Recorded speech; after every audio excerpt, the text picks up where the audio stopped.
حياكم الله في قناة الشيف بدر. اليوم راح نسوي شطة من الصفر، يعني إذا مالت الجمعية مو عاجبتك اليوم من الصفر راح نسوي شطة شيء شغل عدل. جاهزين الحين؟ يلا بلشنا.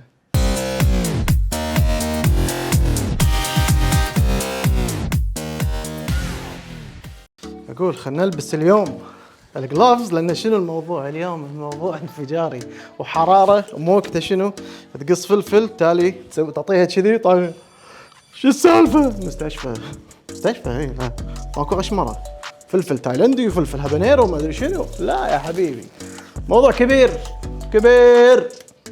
اوكي خلينا نعرف المكونات اليوم عندنا. طبعا المكونات في منها رئيسية وفي منها اختيارية. الاختيارية تقدر تختارها، تبي تحطها ما تبي تحطها كيفك، ولكن خلينا نتكلم عن المكونات الرئيسية. حلو؟ عندنا خل كميته تتحدد لاحقا. خل الابيض يا جماعة، لا خل تفاح ولا خل مدري شنو، خل ابيض صافي. حلو. مكون المهم الثاني يكون عندي انا الثوم. لا ما نحب الثوم، معود الثوم يعطي طعم شطة، لازم فيها ثوم. هذه المكونات الرئيسية والضرورية جدا. حلوين. هني عندي صمغ زنثن او زنثن قم. حلو. تلاقونه في الجمعيات وضروري يا جماعة جدا هالمكون. هذا المكون اللي تشوفونه حلو ضروري جدا. ليش؟ الحين لما تخلطون الخلطة مالتكم ولا الشطة حلو راح تلاحظون ان الفلفل يصعد فوق والخل ينزل تحت. حلوين. الحبيب خليهم دائما متساوين يعني يمتزجون مع بعض. ما راح يعني هذا الموضوع هذا راح ينتهي مع الزنثن قام. حاولوا تدورون يا جماعة اذا ما عندكم ما اشوف انه في شيء يقدر يسوي المفعول ماله غير نشا الذرة. يمكن شوية طقة صغيرة ولكن الزنثن قام قوي. حلو. هذه من المكونات الرئيسية. ندش على شنو؟ طبعا الفلفل. الحين الفلفل بيكون اختياري ولا الزامي؟ اكيد الزامي. ليش؟ لان انت بتسوي شطة يا جماعة. تسوي شطة ما يصير شلون فلفل ما فيها اكيد رئيسي، اكيد الزامي، واكيد شنو؟ شيء جميل. ولكن الاختياري بالموضوع نوع الفلفل. المكونات الاختيارية انا اخترت التايلندي على اساس يزيد موضوع الحرارة ويزيد موضوع الحموضة، وايضا حق الحموضة اختياريا عندنا الليمون، وايضا نكهات. يعني تبي تحطون نكهات كيف، ما تبي تحطون ما في مشكله. نكهه الفراوله، نكهه التوت، نكهه انا هني عندي البرتقال. حلو. كيفكم، يعطي كذي لذعه حلوه وجميله. وهم بعد شنو لو تحطون بعد شويه سكر الموضوع يصير شويه طعمها مو سويت لا، ولكن يعني في طقه كذي سويت صغيره. حلوين. خلينا نبلش ونطبخ ونجهز الموضوع ويلا تابعونا. اوكي يا جماعه بلشنا اليوم الشطه، والشطه شيء شغل عدل عندي وشيء مهم بالاكل. شابيز، برجر، مكرونه، اللي تبون عاد. الشطه دائما تكون جميله ولذيذه ووجودها ضروري في المائده. الحين عندي هني شنو؟ عندي هني الفلفل التايلندي. حلو. راح نقصه بهذا الشكل ونطلع منه القرن ماله. حلو. ولكن الموضوع الهابانيرو او الفلفل الاصفر اللي شفتوه هذا مو لازم نسوي معاه الموضوع، بس لان الفلفل التايلندي فيه وايد بذور داخل، والبذور تأذي المعده. يعني حتى لو خلط بالخلاط تأذي المعده. الفلفل الهابانيرو ولا حتى الشبح ولا حتى شو اسمه الجوست اللي هو الشبح نفس الشيء. ما ادري ايش قلت انا الحين، في بذور اقل، ولكن التايلندي فيه بذور شنو وايد. فاحنا ايش راح نسوي الحين؟ راح نسوي طبعا هذا اختياريا الفلفل هذا مو الا شو اسمه تستعملونه، ولكن شنو راح نقصه. حلوين. والجلافز موضوع ضروري ودي اوريكم، ما ادري اذا يبين ولا لا، ولكن بذور فل بذور. راح نطلعها كلها. حلو. ونتخلص منها وتالي راح نكمل باقي الخطوات. اوكي يبنى الخلاط، والحين مرحله شنو البناء، شيء ورا شيء. تابعوا معانا. حلو. خطوه بخطوه راح نسويها ان شاء الله تكون سهالات. حلو.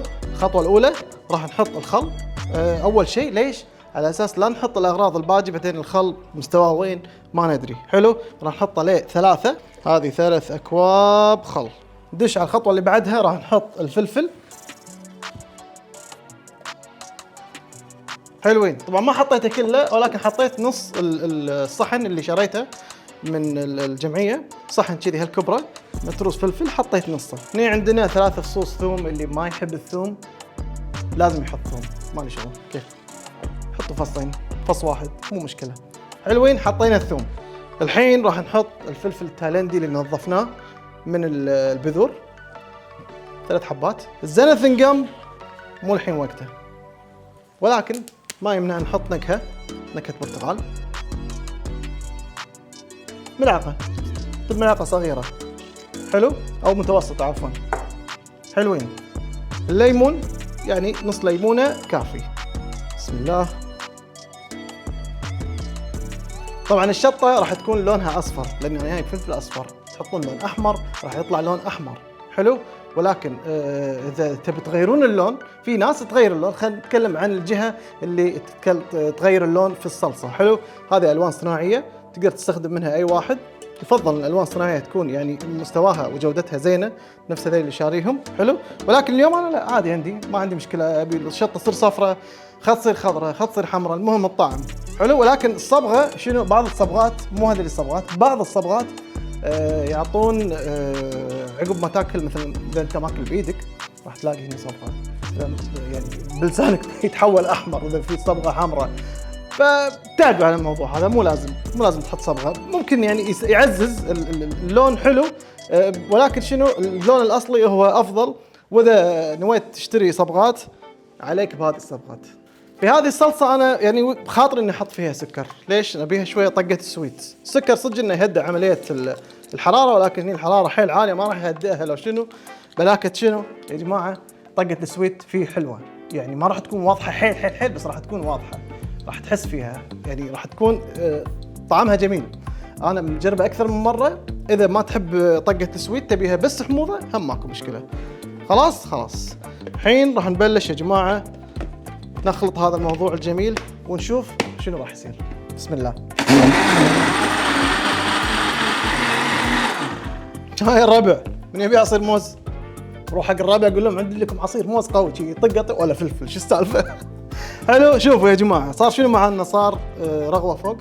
الفلفل شوي راح يطيح تحت، والخل عفوا الفلفل شوي راح يصعد فوق، وايضا شو اسمه الخل راح ينزل تحت. الحين واضح عندنا ان الشطه راح تكون رغويه، فما ينفع الموضوع يا جماعه، ما يصير. حلو. انا نسيت، قلت ساعه قاعد احك حاجبي، شكلي بروح فيها اليوم. حلوين.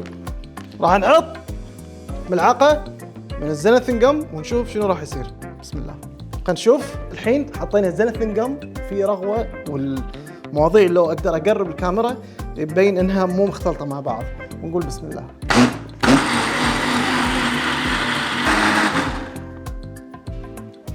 حتى الرغوه راحت، شوفوا كله صار متساوي، والنكهات كلها جانست مع بعض. والسبه شنو؟ صمغ الزنثن يا جماعه ضروري جدا. الحين ندش على موضوع التعبئه، وتالي نجرب معاكم.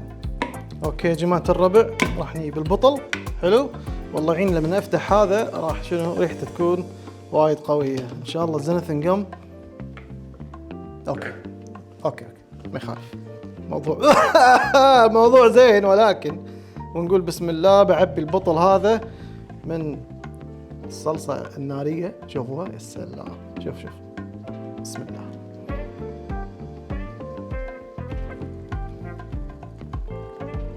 صارت عندنا جاهزه، بس حلوين يا سلام. الحين هذه الصلصه ايش كثر تقعد؟ الناس راح تقول يعني مدتها 5 ايام، لا اسبوع، لا هذه راح تقعد يا جماعه الخير 6 اشهر عندكم، لان فيها خل وما له داعي تخلونها شنو بالثلاجه. ولكن الحين شنو نبي؟ عمليه ايش فيني كني بابش، عمليه التجربه. راح نجرب معاكم هذه الصلصه ونقول لكم راينا الصريح المريح. وقت التجربه الحين راح نجرب معاكم الصلصه، طبعا مثل ما شفتوها بالمكونات مالتها، وشيء شنو شغل يعني جدا بسيط، حلو. تقدر تسوي لك شطه باي نوع مثل ما قلنا اللي تحبه. يعني اليوم انا شنو استخدمت هنا؟ الهابانيرو الاصفر، استخدم الهابانيرو الاحمر يطلع لونه احمر مثل ما قلت، والاخضر وكذي، وهالامور هذه. هل ينفع مع الفلفل الاخضر الحار الطويل؟ كل شيء ينفع، ما دام عندك الصمغ الزنثن وهو راح يضبط الموضوع كله. اذا كان الفلفل الاخضر يطير معاك ولا ينزل تحت ولا كذي، هالامور هذه عادي. الفلفل الاخضر، الفلفل الاصفر، الفلفل الاحمر، فلفل الناشف ما لا، يعني الفلفل الناشف لا راح يبين، تحط خفيف حلو مو مكون رئيسي، تخليه مكون اضافي. الفلفل الناشف اللي طقت شو اسمه هذا البيرد ما ادري شنو نسيت اسمه، الصغار اللي يبيعونه مجدي شيء الاحمر شيء الناشف الصغير او الكور حلو، هذول تحطهم طقه بسيطه ما ياثر، ولكن تخليهم مكون رئيسي طشرت الدنيا. المهم ما لقيت الا تاكيز عندي، الدوريتوز ما شاء الله عليها خلصوا.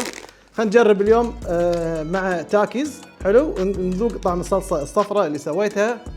شكلها يعني من الحين اقول لكم نار، ولكن لازم تجربه يا جماعه، نكون صادقين معاكم على اساس شنو لا تجربونها او جربوها عادي. في فيديوهات انا سويتها بالانستغرام، فيديوهين تقريبا، كنت سويت وصفه وما ادري شنو حالتي حاله، وسويت كن الاير فراير KFC تشيكن KFC اير فراير، قلت خلينا نجرب. جربت سويت كل الخطوات اللي المفروض اسويها بالKFC ريسبي وفشلت. ما رحت قلت حق الناس لا تجربوها، صدقون اخر الفيديو كتبت لا تجربها. الناس حاشتهم صاعقه صدق يا جماعه، اول مره اجربها ما ادري KFC يضبط على الفراير ولا ما يضبط، ما ضبط، يبي له ديب فراير او ديب فراي قصدي. حلو نقول بسم الله نجرب. جاهزين بسم الله. هذا بروح التاكيز حار، ادهم شو اسمه، شوف شو مسكت الصلصه الحين شنو فيها، لو تشوفون فيها بابلز او الفقاعات، هذه الفقاعات مع 3 ايام تلاقي مستوى الصلصه راح ينزل، لانه راحوا الفقاعات، لان من ضربه الخلاط فدش فيه هواء، الهواء يطلع فيه منه بعد 3 ايام تلاقيه ينزل. يعني انت خليك بعد 3 ايام واستخدم الصلصه. شوفون نزلت بسم الله. تاكس بروح حار، وهذا حار بعد. ووو حيل حار، سويته حيل حار لانها بانيرو تايلندي، تحطه كذي مع العيش ولا على البرجر كأنك ما تدري، ولا على صمونات هارديز وكنتاكي، اللي ياكل هارديز وكنتاكي نار. هذا فيديونا اليوم، يعطيكم العافيه على المشاهده. لا تنسون يا جماعه، لا تنسون اشتركوا بالقناه، سووا شير، عطوا ربعكم خلوا يشوفون الوصفات العجيبه والغريبه والانفجاريه مالت اليوم. واذا عجبتكم الوصفه هذه يا جماعه وجربتوها بالبيت، لا تنسون يا جماعه لايك بالانستغرام واليوتيوب والتيك توك والامه العربيه كلها. لا تنسون باللايكات يا جماعه، ويعطيكم الف عافيه.